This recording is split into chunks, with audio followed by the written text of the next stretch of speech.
December 2nd, 1943. Sangro Riverline, Italy. The hills were still dark when the first muffled rumble of German mortars drifted across the valley. A cold mist clung to the broken terraces and abandoned farmhouses, turning everything into shifting silhouettes. Frost coated the stones, the grass, and the steel helmets of the men moving quietly into their morning positions. Corporal Jim W. "Pappy" McFarlane of the Seaforth Highlanders of Canada eased himself behind a collapsed stone wall overlooking a narrow gully. He laid his rifle across the rocks, a Lee Enfield No. 4 Mark I T with its factory-mounted No. 32 scope, and wiped a thin layer of condensation from the lens. Even in this frozen quiet, he moved with the practiced calm of someone who had spent half his life behind a rifle. This was only his second month on the Italian front, but back home in northern Alberta, he had already logged more hours hunting than most soldiers ever would firing on a range. Patience, breath control, and the instinct to read terrain were second nature. Out here, that mattered more than anything. Yet, in the early months of the Italy campaign, some German officers dismissed the Canadians entirely. Captured diary fragments revealed phrases like untrained farm boys, colonials with no discipline, and woodsmen who know animals, not war. Those lines circulated quietly among Commonwealth units. Some laughed at them, others ignored them. Pappy simply remembered them. Bootsteps approached softly from behind. Without looking, he recognized the crouched silhouette of his spotter, Private Alec Dawson, a lean Vancouver kid who handled a British Mark IX observer's scope with surprising skill. "You see anything yet?" Dawson whispered as he unfolded the tripod legs of the spotting scope. "Not yet," Pappy murmured. He kept his eye on the narrow gully. "They like using that draw. Good cover until the sun comes up."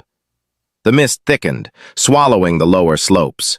The Apennines loomed like a jagged wall to the north, and the cold made every breath feel like inhaling steam.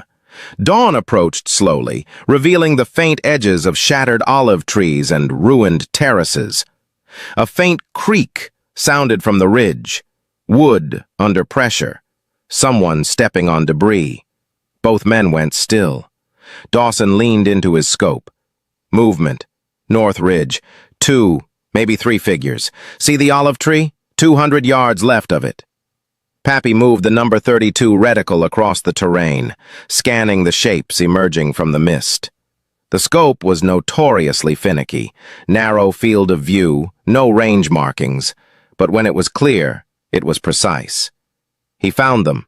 3 German soldiers, likely a patrol from the 65th Infantry Division, moving in a loose file. One carried a field telephone reel, another an MG-34 ammunition can. A forward observation team. If they got a line installed, Canadian positions along the terrace could face mortar fire within the hour. "They're setting wire," Dawson whispered. "If they get through, they won't," Pappy said quietly. He settled deeper behind the rifle, cheek against the stock, breath controlled. The lead German stopped, scanning the ground ahead. The No. 32 reticle rested over the man's upper chest. Pappy adjusted for the faint crosswind drifting through the valley. He exhaled. The rifle cracked. The German dropped instantly. The other 2 scattered, one behind a boulder, the other diving toward the gully. "Left one's behind the rock," Dawson muttered. "Watch the barrel, he's shifting." Pappy did not rush. He waited for the subtle movement, the slight shift of a helmet edge. Then the second shot cracked. A limp hand slid into view beside the boulder. The third soldier was hidden, somewhere in the gully's folds. He was smart, staying low, using the terrain. "He'll try for the terrace wall," Dawson whispered. "Path curves left. He'll have to climb." Pappy already knew that. The 2 of them had studied the terrain for days. Every rise, every stone, every shadow. Minutes passed. The mist thinned. The valley brightened. Then Dawson hissed, "There, climbing! 500 yards, moving left." Pappy raised the reticle, compensated for the slope and wind, and waited for the man to clear the stones. He squeezed the trigger. The German jerked backward and fell, sliding down the terrace in a slow, silent roll. No cry, just the sound of gear striking frozen earth. Dawson let out a slow breath. 3 rounds, 3 down. So much for Farmboys. Pappy didn't answer. He wiped the scope, then resumed scanning the terrain. Satisfaction had no place here. A sniper needed clarity, not pride. 2 infantrymen crawled up behind them carrying sandbags. "Sergeant says nice work," one muttered. "Those guys were laying lines straight toward the barn. We'd have had shells dropping on us by noon." Pappy nodded once.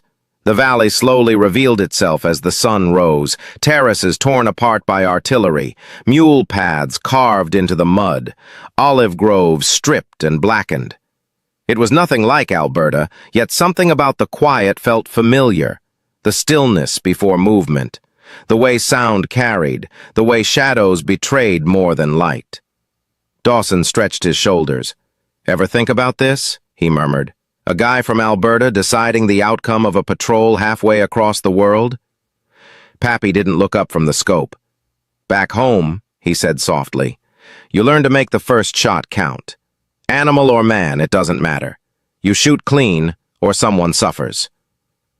Dawson gave a thin smile. "You make it sound simple."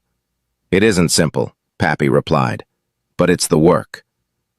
The distant sound of rifle fire crackled from the east, other regiments beginning their morning engagements. More Canadians moved into position behind them, stacking sandbags, anchoring Bren guns, preparing for the expected German probing attacks.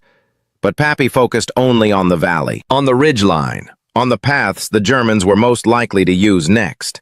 The Sangro was becoming familiar, predictable, a sniper's landscape. And somewhere in those hills, a German officer might still believe the Canadians were untrained farm boys. Pappy wondered how long that belief could survive. December 14th, 1943, approaches to Ortona, Italy. Rain had been falling for 3 consecutive days, turning every mule track into a slurry of mud and shattered brick. The town of Ortona, once a quiet coastal village, now stood like a broken fortress on the Adriatic. Smoke curled from collapsed rooftops. Entire streets were blocked by rubble. The German paratroopers defending the town had earned a reputation: stubborn, determined, and unforgiving in close-quarters combat. But the approaches to Ortona weren't defined by house-to-house fighting alone. They were shaped by fields, gullies, farmhouses, and ridges that stretched inland, terrain perfect for snipers. Corporal Jim, Pappy, McFarlane, and his spotter, Private Dawson, crawled along a shallow drainage ditch that cut across an abandoned vineyard. The vines were bare, twisted skeletons reaching up through the gray light. Rain pattered on their helmets, dripping down the barrels of their rifles. "Command says paratroopers have been probing the flanks," Dawson whispered, adjusting the strap of the observer's scope. "Trying to find a gap." "They're good at that," Pappy said quietly, moving forward inch by inch. Fallschirmjäger think differently than regular infantry. He had read enough reports to understand the difference. The German paratroopers excelled at concealment, patience, and counter-sniper tactics. They used decoys, false helmets, silent movement, and discipline rarely matched by other Wehrmacht units, which made the job ahead both harder and more necessary. The 2 Canadians stopped at the edge of a low ridge, overlooking an open field dotted with shell craters. Beyond the field stood a stone farmhouse, its roof collapsed, but its walls intact. Intelligence suggested German paratroopers had been using the structure as a forward observation post. Pappy set his Lee Enfield No. 4 Mark I across a flattened vine trellis, angling it toward the structure. Dawson unfurled the legs of the Mark I observer's scope beside him. They scanned quietly for several minutes. Nothing moved. No figures. No shifting shadows. Then Dawson whispered, "Window, left side." Something just changed. Pappy adjusted the No. 32 scope and peered through the misted lens. The farmhouse window was open. Inside, darkness. But the darkness wasn't even. A faint edge, curved, Unnatural, broke the symmetry. Helmet, Pappy thought. Could be a decoy, Dawson murmured. They use helmets on sticks. Maybe, Pappy answered. But the stick doesn't breathe. He kept the reticle steady. A slow movement, barely perceptible, shifted the darkness inside the window. Someone was adjusting their position. Pappy exhaled slowly. He squeezed the trigger. The rifle cracked, echoing through the vineyard. Something inside the farmhouse toppled backward. But the moment the shot rang out, a second muzzle flash erupted from the right side of the building, hidden in a gap of collapsed stone. A bullet snapped over the Canadians' heads, hitting the soil behind them. Dawson ducked instinctively. "Sniper! Right wall! 40 meters from the window!" Pappy didn't flinch. He already had the rifle angled toward the gap. Just enough space for a rifle barrel, not enough for a full figure. "Can you see him?" Pappy asked. "Just the edge," Dawson whispered, scanning quickly through the spotting scope. "He's good. He's waiting for us to pop up." German Fallschirmjäger snipers favored the ZF-39 scope. Excellent glass, but narrow. They often relied on discipline, firing only when the target guaranteed a kill. Pappy shifted slightly, using a broken vine post to disguise his movement. Rain continued pattering. Mud stuck to his elbows. Dawson whispered urgently, "He's repositioning, right side again. He's trying to draw you in." Pappy didn't respond. He breathed, slow and controlled, letting the world narrow to the small, dark gap in the farmhouse wall. Then he saw it. A faint reflection. Not much. Just a fragment of light catching the edge of the German's glass. He fired. The shot punched into the stones. A strangled sound echoed from inside, the cut-off grunt of someone who hadn't expected to lose a duel. Dawson exhaled in disbelief. "You saw that?" "A glint," Pappy said. "Lens flare, only for a second." He worked the bolt slowly. His hands remained steady. Another German soldier sprinted out from behind the farmhouse, carrying something slung across his chest. Dawson tracked him immediately. "He's running for the trench line, range about 400. Pappy's reticle swung naturally with the motion, tracking ahead of the German's path. Rain blurred the edges of vision. The mud made stabilizing the rifle harder. But Pappy compensated the same way he'd done for moving elk back home. He fired. The German stumbled mid-stride and tumbled into the mud, skidding several feet before stopping. Silence followed, broken only by the hiss of rain on stone. Dawson looked at Pappy, voice low. "Fallschirmjäger. You know what they say, they don't break, not easily." Pappy nodded. "They're soldiers, good ones." "Not good enough today," Dawson said.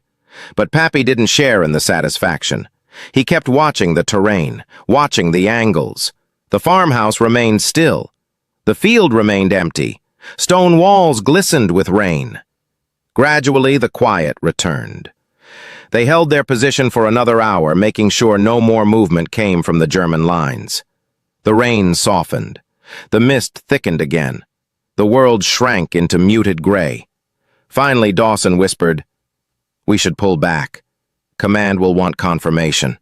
Pappy slowly dismantled his firing position, careful to leave no sign of their presence. Sniper duels had a rule. Whoever revealed themselves last lived the longest. They crawled back along the drainage ditch toward the Canadian lines, moving low and deliberate. The distant booms of artillery echoed from Ortona's center, where other Canadian battalions were fighting through staircases, alleyways, and collapsed churches. When they reached friendly lines, a young lieutenant approached them, notebook in hand. "Any activity at the farmhouse?" he asked. "Reports said it might be an FDL." "3 confirmed," Dawson said. "1 inside the window, 1 sniper on the right gap, 1 runner toward the trench line." The lieutenant paused, eyebrows rising. "Fallschirmjäger?" "Most likely," Pappy replied quietly. "That'll slow them down," the lieutenant said with genuine relief. "Good work." Pappy didn't answer. Not because he disagreed, but because praise always felt like a dangerous distraction. A sniper's work wasn't about numbers or reputation. It was about preventing the enemy from achieving their purpose. Dawson nudged him lightly as they walked. "You think they still call us Farmboys?" Pappy shrugged. "Doesn't matter." "It might," Dawson said, grinning. "Someday." But Pappy was already scanning the next ridge in the distance, the place where tomorrow's work would begin. In Italy, every advance came with a price, and every sniper knew the ground they occupied today could become hostile territory again by nightfall. The rain continued to fall, steady and cold. The war moved on. December 20th, 1943. Moro Riverfront, Italy. The rain had finally stopped, but the cold left the landscape stiff and silent. Overnight, a thin crust of frost formed across the shattered orchards and ditches along the Moro River. The Seaforth Highlanders dug in along a series of shallow ridges overlooking the valley, each ridge scarred by artillery and pockmarked with shell craters. Smoke from burning farmhouses drifted in thin, ghostly trails. Corporal Jim Pappy McFarlane stood at the edge of a collapsed irrigation channel, studying the terrain with quiet focus. His Lee Enfield No. 4 Mark T was slung across his back, protected from the frost under a canvas wrap. His spotter, Private Dawson, set up the Mark 9 Observer's scope on a tripod wedged into frozen earth. "You hear about the counterattack last night?" Dawson whispered, adjusting the angle of the scope. "Two sections from the Cape Breton Highlanders got hit near the river crossing. Germans pushed hard." "I heard," Pappy replied. "They'll probe our side next." He didn't say it with fear, just the matter-of-fact tone of someone who had learned to read the rhythm of the front. The Moro line was fluid. The Germans attacked in short, sharp bursts to disrupt the Allied advance toward Ortona. Forward observers, machine gun nests, and counter-sniper teams had been popping up almost daily. That morning, brigade intelligence had passed along a specific report. A German sniper team had been sighted across the valley, near a ruined stone granary. The team was believed to be working with an artillery OP, coordinating harassing fire on the Canadian positions. Pappy and Dawson were sent to find them. The irrigation ditch offered concealment but little comfort. Frost bit through their gloves. The air smelled of smoke and damp earth. Dawson took a slow sweep of the valley. "Granary's about 800 yards. Could be further." 850, Pappy said, judging the angles. "Give or take." He crawled forward, rested his elbows on a ledge, and unfolded the canvas around his rifle. The number 32 scope fogged slightly from the temperature change. He wiped it carefully with a flannel cloth. From here, the granary was barely a shape, a broken rectangle at the base of a ridge with a collapsed roof and one standing wall. The distance made everything subtle. Movement was a rumor, shadows easily lied. But snipers knew what to look for. Dawson spoke first. "Left side of the granary. Something shiny, could be frost." Pappy adjusted the magnification ring and focused. At this distance, the depth of field was thin. The slightest vibration shifted the reticle. He waited until his heartbeat slowed. Then he saw it. A faint vertical line where no natural line should be. A rifle barrel, maybe, propped at an angle. "Could be a scope," Pappy murmured. "Or bait," Dawson replied. German snipers sometimes placed empty rifles or helmet decoys to lure Allied sharpshooters into revealing themselves. But German paratroopers, especially those operating near Ortona, preferred real positions with overlapping fields of fire. Pappy settled the rifle, using a clump of frozen soil to steady the barrel. The wind drifted left to right, light but noticeable. "Call range," he whispered. Dawson made the calculation quickly, using the known width of the granary wall in his scope. 860, maybe a touch more. Pappy nodded. At that range, even a perfect shot required correction. He waited. The granary wall remained still. No movement, no shifting shadow, just stone and frost. Minutes passed.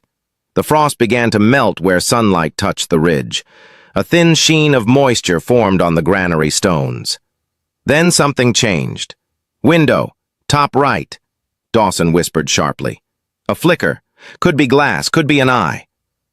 Pappy breathed slowly and settled the reticle. The window was just a dark rectangle. He saw nothing concrete, only the brief, unnatural rhythm of movement, a shifting silhouette behind the darkness. He didn't shoot. Not yet. "A little more left," Dawson said quietly. "If he's glassing us, he'll track the ditch." The thought didn't concern Pappy. He stayed focused on the window, searching for the smallest irregularity. Then it came, a fraction of a second.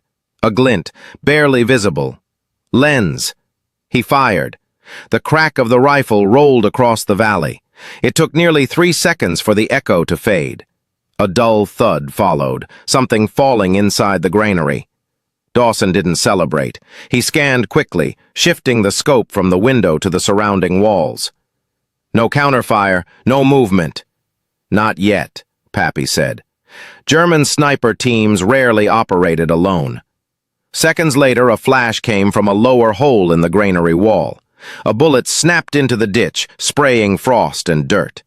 Dawson jerked back. "Second shooter! Lower gap!" Pappy already had the rifle angled down. He didn't see the shooter, only the dark void of an opening at ground level. The second German fired again. The bullet ricocheted off the stones, whining past their heads. "He's disciplined," Dawson muttered. Fires, shifts, fires again. Hard target. Pappy steadied himself. The number 32 scope narrowed his world to a single dark rectangle. He waited. And waited. The German fired a third time from the same opening. A mistake. Pappy squeezed the trigger. The recoil nudged his shoulder, the frost crunching under his elbows. The opening went still. Then a shape slumped partially into view, just an arm, limp and unmoving.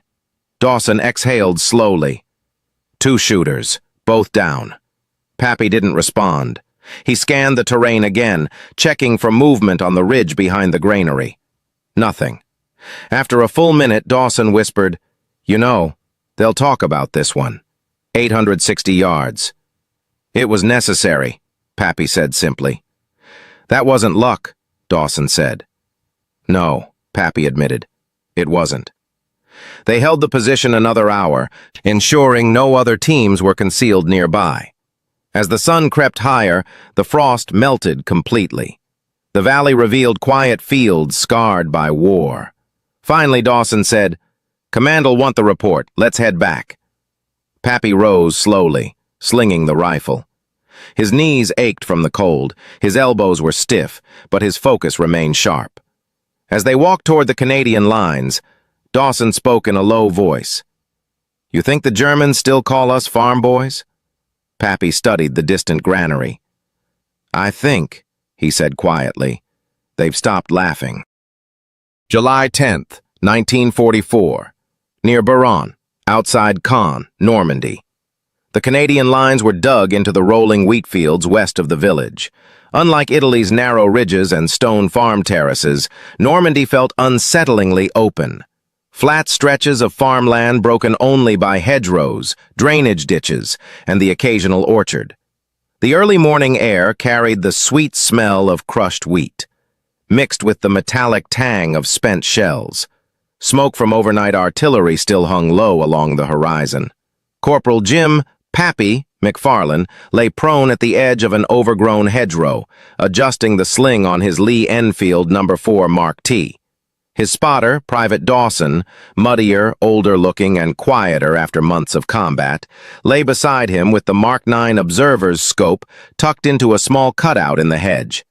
"Feels strange," Dawson murmured, scanning the fields. "Seeing this much sky." "It's good for range," Pappy said. "Bad for concealment." Dawson gave a faint smile. Snipers don't complain about range.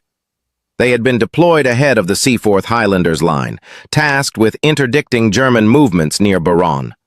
The village had been contested for days, first held by the 12th SS Panzer Division Hitlerjugend, then retaken by the Canadians, then struck again by German counterattacks. Sniper activity from both sides had intensified. That morning, intelligence reported German anti-tank teams moving between farm structures northeast of Buron. More concerning, a suspected observation team directing mortar fire onto Canadian positions. Finding them was Pappy's job. He crawled forward a few inches, pushing the rifle's muzzle through a gap in the hedgerow. The wheat field beyond swayed gently under a faint breeze. A shattered barn stood 300 yards away.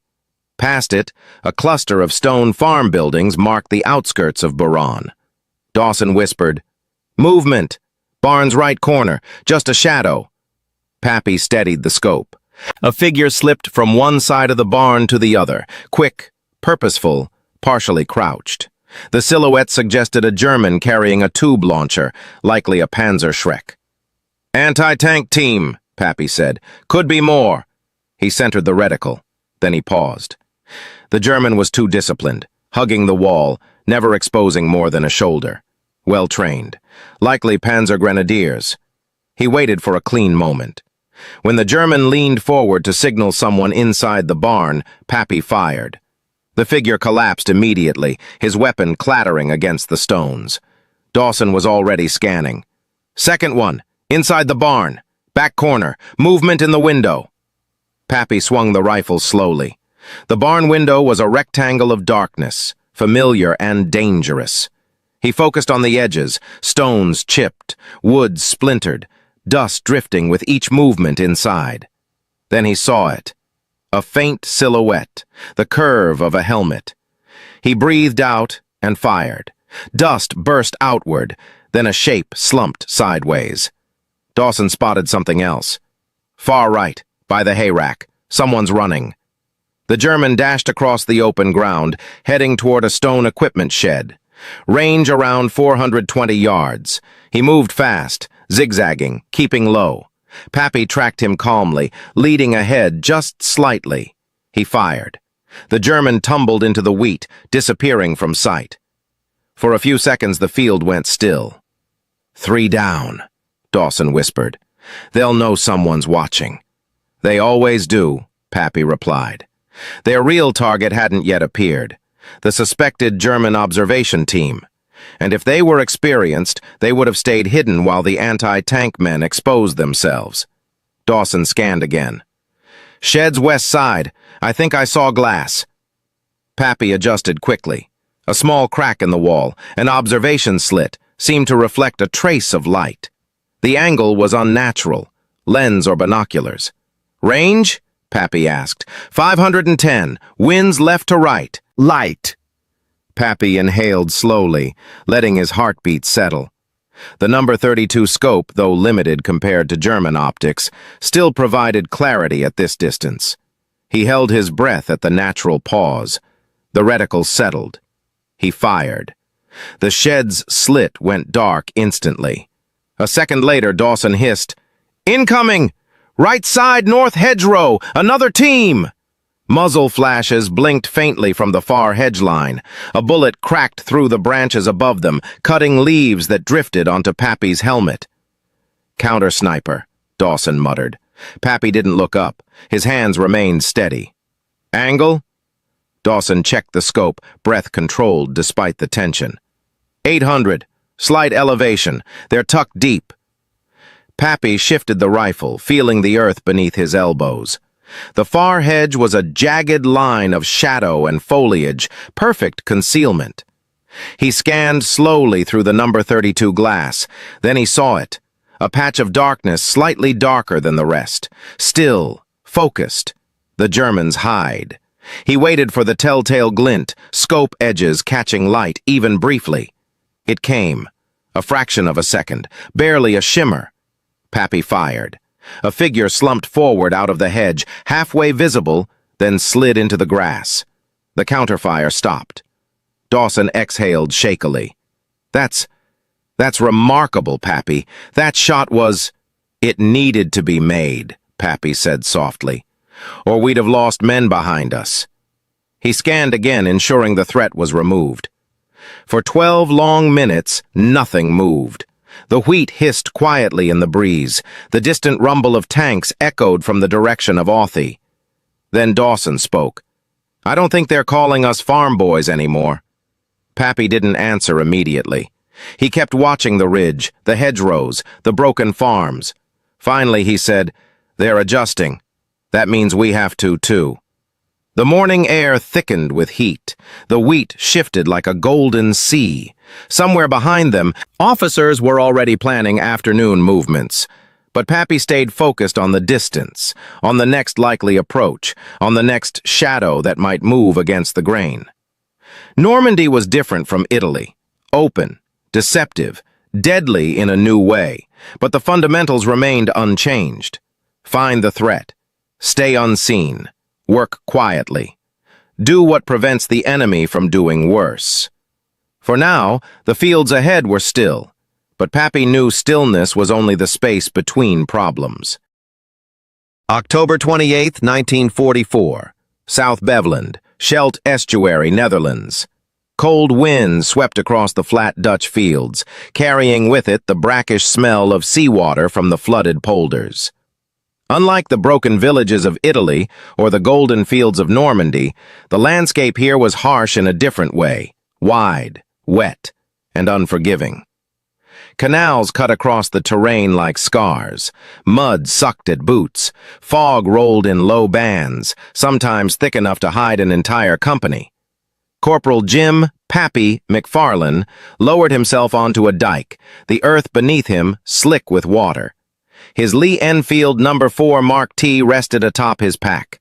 The Seaforth Highlanders were pushing toward the causeway leading to Walcheren Island, where German forces still held fortified positions that controlled access to the port of Antwerp.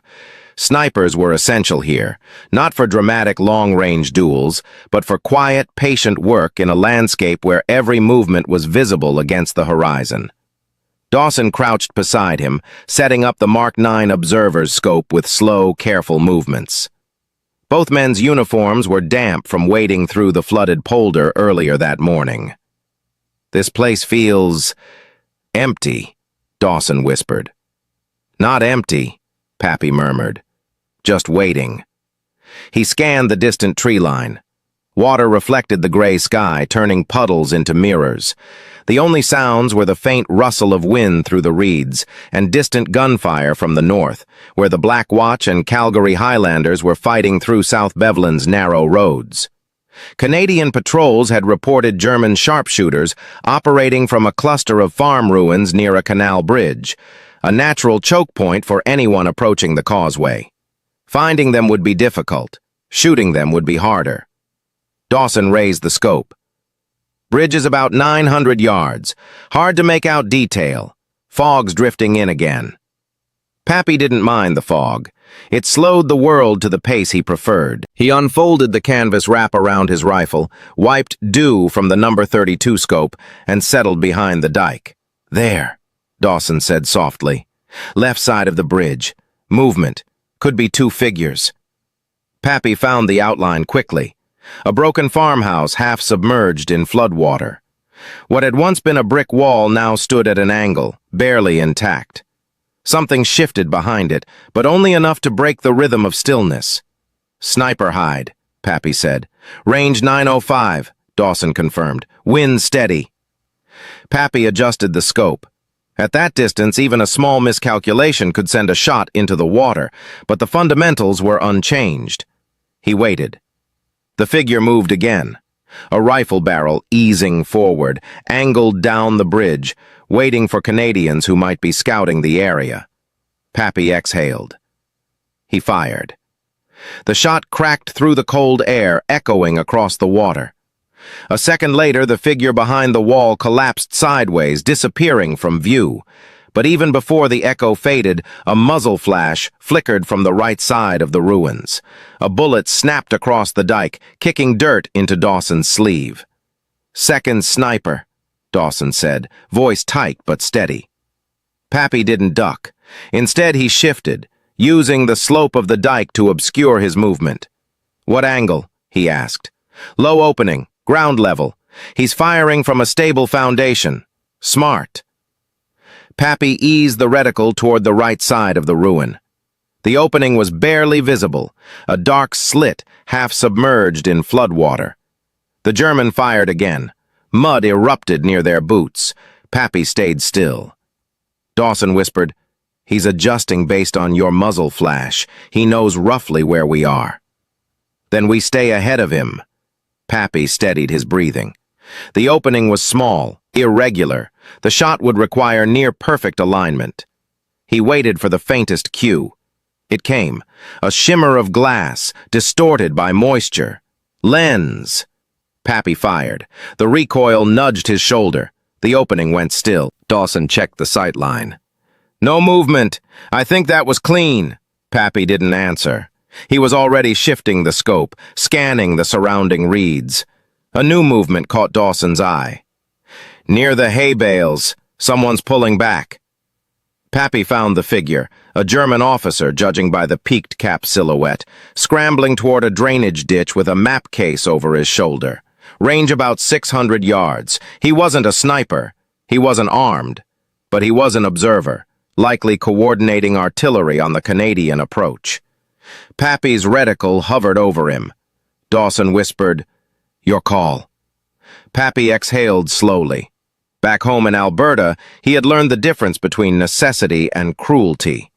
A sniper's duty wasn't revenge, it was prevention. He fired. The officer fell into the reeds, the map case slipping into the water. The fields returned to silence. For several minutes, neither man spoke. The wind hummed through the grass. A gull circled overhead, crying once before drifting toward the coast. Finally, Dawson said, "You think the Germans still call us farm boys?" Pappy didn't answer at first. He removed the magazine, checked the chamber, and set the rifle gently across his knees. He gazed across the flat, flooded land, quiet, bleak, heavy with history not yet written. Then he said softly, "Maybe they do, but not the ones who were here today." Dawson nodded, understanding without further words. As they prepared to withdraw toward the Canadian lines, footsteps approached along the dike. A young lieutenant from their platoon, soaked to the knees, saluted quickly. "Corporal McFarlane," he said, breathless. "Command just received word from the East Lancashire lads. They were pinned by a sniper team at that bridge. Not anymore. Whatever you two did up here just opened the way." Pappy gave a small nod. The lieutenant lingered. "Our officers, they say what you've done since Italy, Sangro, Moro, Ortona, Buren, here in the Scheldt, well, it's changed how people talk about our snipers." He hesitated, searching for the right words. "No one's laughing at Canadians anymore," he said quietly. The wind tugged at their sleeves. Fog settled again across the fields. Somewhere in the distance, artillery thundered as the push toward Walcheren continued. Pappy adjusted the sling on his rifle. "We should move," he said. "Light'll change soon." They walked along the dike, their boots soaking in the cold floodwater, their silhouettes merging with the mist. Behind them, the fields lay still again, but not empty. Every shot, every duel, every quiet decision had become part of the landscape. And for the first time since the war began, Pappy allowed himself one small thought. The Germans may have started with mockery, but accuracy had ended the conversation.